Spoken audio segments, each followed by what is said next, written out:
Hello, hi, how are you all doing? Welcome to this panel, Post-Lunch Slump. We're so happy that you could make it. Let's not deny that you probably had a really good morning. You've had a great lunch, you've networked a lot, and we're going to get straight into the panel.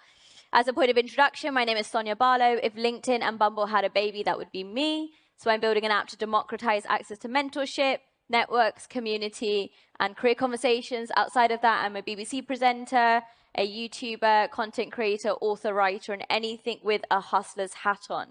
For me, this is a really incredible panel because I've actually followed the journeys of these individuals since I've known of them for the past few years. And I've also followed the journey and the word that is tokenization. Behind the scenes, we were giggling away to say if this was an AI panel, we would have had a lot more people because they understand it, but tokenization still feels a little bit off the record, right? I'm going to invite our panelists to introduce themselves, and then we're going to get straight into it. We are going to excite and delight the audience a little bit, so I might just ask you to put your hands up, your hands down, and nod, just to see if you're still there with us. But we've got 17 minutes, and they're going to be incredible. So on that note, panelist number one, Simone, please do introduce yourself. Simone Berry, the CEO of POC Lab. We are a culture and virtual experiential company that builds meaningful experiences bridging brand to consumer. Our mission is to ensure the accessibility and the inclusion of Black and Brown communities, people of color, disabled communities. So our goal really is the way that we look at technology is not just as a product, but as a story, and the story we want to tell is one of inclusion. Thank you. I love that. What a great introduction. Robby? Hi, I'm Robby Yung. I work at a company called Animoca Brands. We make games. Everything we do is in Web3, and we're also a very active investor. I think still technically the most active investor in Web3, and we have a portfolio of around 500 businesses in the space across all aspects of Web3. And Bozena. Hi, everyone. My name is Bozena. I am leader and co-founder of a company called GameMe. We make mobile games for large global audiences, and we use blockchain to show people the value of ownership. Why is it good to own things inside the games and how? Before we kick off, I'd love to understand who's here joining us. So please raise your hands if you are a business folk, an entrepreneur, or somebody who wants to start a business. Yeah. Yay! Love that. Please raise your hands if you are an investor or somebody who's looking to get into that field. Amazing. A few of us. Everyone, there's the money. Oh, you'll be busy later then. And please raise your hands if you are a gamer. Because, of course, that's kind of where it all begins. The first question I really want to touch on, and I want to ask the audience is, who here doesn't really understand what the concept of tokenization is? And that's okay. So let's break that down. Really quick fireside. Simone, Robby, and Bozena, what is tokenization? Why are we on this panel? Oh, do you want me to take that one? Yep, take sure, that one. I'll take that one. So tokenization is basically the idea that traditionally in the digital world, we don't actually own anything. So when you go and use social media or you go and trade things online, all your digital content, like in games, which we make, if you play a Web2 game and you pay money to buy things inside the game, you don't actually own them, you rent them. So tokenization is the process by which we create a token associated with all that content in a game, for example, and it allows you to truly own that content. So that token lives permanently on a blockchain and identifies and registers your ownership. So once you can own it, then you have all the rights associated with it being your personal property, just like with physical property. I love that, but it feels like to me at least, and given the trends and what I know about tech, that tokenization has taken a little bit of a backseat. But we're back, we've got a panel, we've got a whole 20 minutes really invested in it. So my question is, what recent trends in tokenization are you all impressed by? And Simone, if it's okay, I'm going to start with yourself, then Robby, then Bozena, and then we'll carry on. So I'm really obsessed with the fan token. I think that as we evolve through social media, followers have kind of become secondary. Every brand wants fans. You want to kind of enlist that feeling of fandom. And so when you look at what Jack Harlow just dropped with his private club for his super fans, allowing them to have VIP perks, early access, limited edition collection. They're now a founding member of it, so it's I don't know if they have it out here, but like a Soul House membership to Jack Harlow. And that aspect now, for a brand side and the way that the artist is creating this kind of one-on-one relationship, they're going to have deeper insights on their fans, just understand what more they need. And since we're out here, FC Barcelona also did something very similar. So you're seeing like the idea of this fandom really being brought in. I think the word tokenization is just a lot. So when you say a reward system or an ambassador program, it's all language. It's the same concept. Thank you for breaking that down, Robby. So I think the cool thing is that tokenization can actually, it's infrastructure, so you can apply it to lots of things. Another example, we created something last year called the Open Campus Protocol, which is for education. So you can tokenize educational content because then you're actually using that digital ownership as a way to disseminate royalty for intellectual property. So when teachers create content, it's tokenized, it's sold to users, students who use the content, and then the fees that they pay are split between the owner of the token and the teacher who is the creator. So it's basically essentially a system by which we can distribute royalties highly efficiently. So maybe I can take the angle of somebody who plays our games and has not heard about tokenization ever before, which is oftentimes the case because we have billions of mobile game players that really the tokenization itself, the expression doesn't mean anything at all to them. So how we approach it is we look at what people care about in the game, what they really like, which oftentimes is if they invest time and effort, they start to evolve and customize a game character. Now there is a moment where it's a good moment where you can pitch them, okay, if you care about the character, and you probably do because you've spent weeks of customizing it, you can own it. What does it mean? Click here, mint.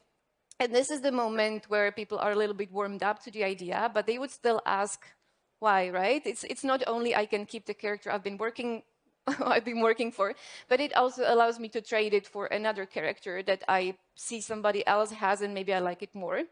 So this is possible independently of the game developer, right? That people can do and then create a trade.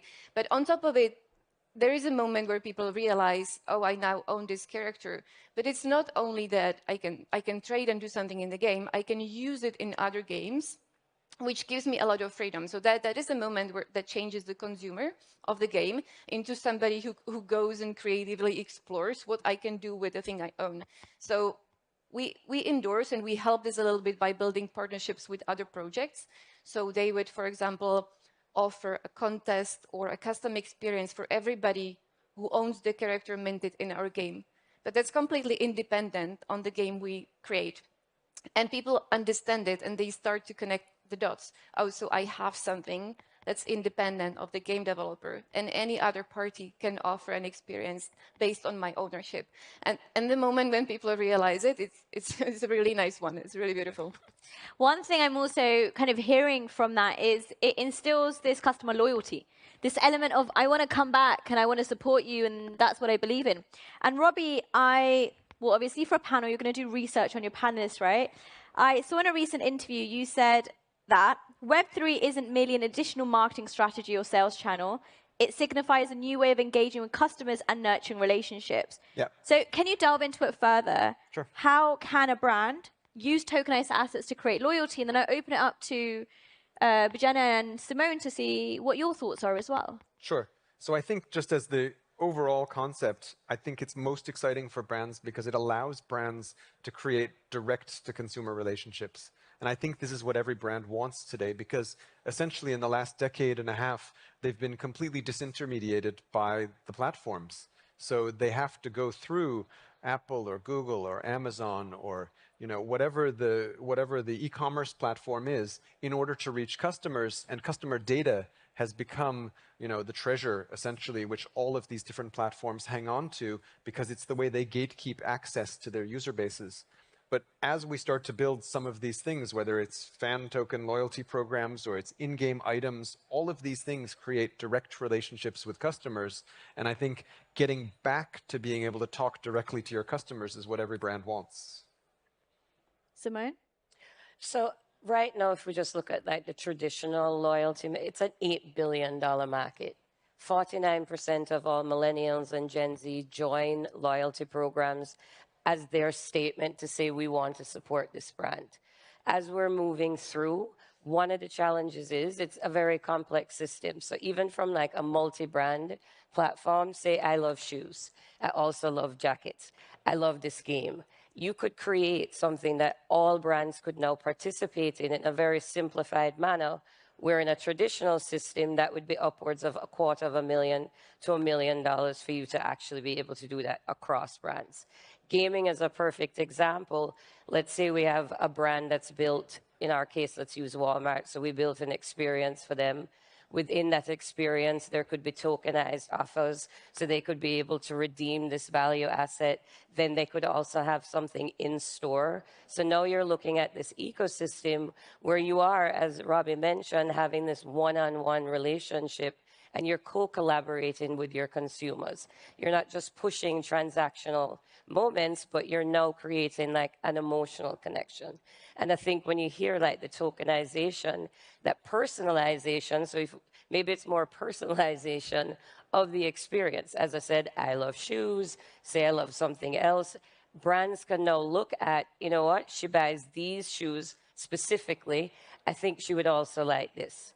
And they're looking at us beyond just a demographic or an age. It's actually your preference. And that's where you start kind of moving through the online noise and really becoming more connected. Bozena, to the fact that you have 50 million users and beyond, how do you meet the demands of the ever-changing customer, especially when innovation is moving at this point at the speed of light, right? And AI is coming in, or taking over every conversation that does cease to exist. So I think that gaming is a very fast industry. It's also a trend-driven industry. So by nature, gaming is very fast. And when that meets together with Web3, that's speed light. So I would almost describe the industry as constantly figuring out what is the best way. And it's not only figuring out together with the backers and with the team, but also with the community, because the community, through the ownership, they become very involved, almost like stakeholders in the project, and their voices are very important. Yeah. So if you look at the motivations why people play games, you would have the competition, completion, but also being part of a community. That's in all of the games. But when you have the aspect of ownership, it's just 10x. You know, the being part of it is like, I have this profile picture, or I have this in-game item. I'm owner of these assets. I'm part of this community. I care about it. And I voice my opinions, which sometimes is great because the community shows the way this is what we love, but also can be difficult to navigate because not always the change is accepted as well. So there has to be a balance between what the team believes is going to work, what the community wants, etc. At the beginning of this discussion, I asked you to raise your hands, and I said, who here is starting a business, thinking about business, Chip? And all three panelists giggled a little bit. They laughed, right? And I think that just shows the human nature of what it means to run a business, especially in a space that's changing. So I'd love to know, what's the one thing that you've actually learned about yourself since you've started building businesses? Very resilient. I think that the fear factor when you first launch and being able just to see and continue to move forward. For me, I came from a fashion background, so it's all brand new.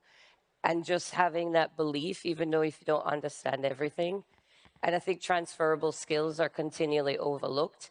You don't necessarily, I don't know all the perfect technical, but what I do understand is consumer journey. What I do understand is brand, and that's a transferable skill that I took from my previous vocation before I became a founder. Thank you. Robby? I think, you have to have a strong stomach, and deep pockets helps if you have that as well. But mainly, you just have to be adaptable. I think that's, especially in technology, that's the most important thing, because you're there for the long haul, and things will change all the time. And in fact, that's amplified in Web3, as Bozena said. And so I think you have to be prepared that, you know, you may make long-term plans, but you have to be open to the fact that they will change. Maybe your customers won't like the product. Maybe something will break, and you have to pivot, pivot, pivot until you find your niche. And so it's about the journey to finding that sweet spot. Love the pivot. I can only second that. I was about to use expression reinvent yourself, be ready to do so. We have been in mobile gaming industry for a decade now with the team, and the core team is the same. And in mobile gaming industry, there are specific cookbooks. If you hit certain metrics, you know the game is going to take off. And at the moment where we decided to embrace Web3 and build with blockchain, which was approximately 3 years ago, we had to completely forget everything. And it's not easy to, speak to the team, but also to myself and say, okay, let's forget everything we know, and let's just look at it with a fresh perspective. I love You touched on consumer engagement, you touched on community, and it seems like there's an ecosystem that we're building. So it'd be wrong of me not to ask, but outside of your own businesses and brands, right, which everyone can search for on the Web Summit app and connect, follow, like, subscribe, share, all of that good stuff, can you tell me a game or a company or a business person that you are excited by and that you think everyone else should really go and kind of embrace, get in touch with, and follow? I love what Tara Fung is doing over at Co-Create. I think that she's really leading with brand loyalty and understanding that. She just did an incredible platform with tattoo artists, which you wouldn't really think loyalty and redeemables. But I think the way that she looks at it, Harold Hughes is also doing something with Bandwagon, which is ensuring there was a whole thing with Ticketmaster and Taylor Swift, ensuring that the systems are actually more transparent, more protected. The one thing the blockchain is amazing at is transparency and trust.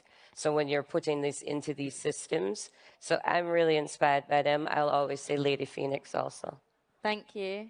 I'm going to actually point to my colleague, who's not here today, but Sébastien Bourget, who's one of the founders of the Sandbox, mainly because for anybody who may have seen him on Twitter, he must be on the road 200 days a year. Yeah. And he is literally at every event. He is out there in the community building events. He's out there at his subsidiary offices. He's out there with the developer partners every day doing the grind. And Web3 is all about building community. And the fact that you're there giving face time, building community speaks volumes.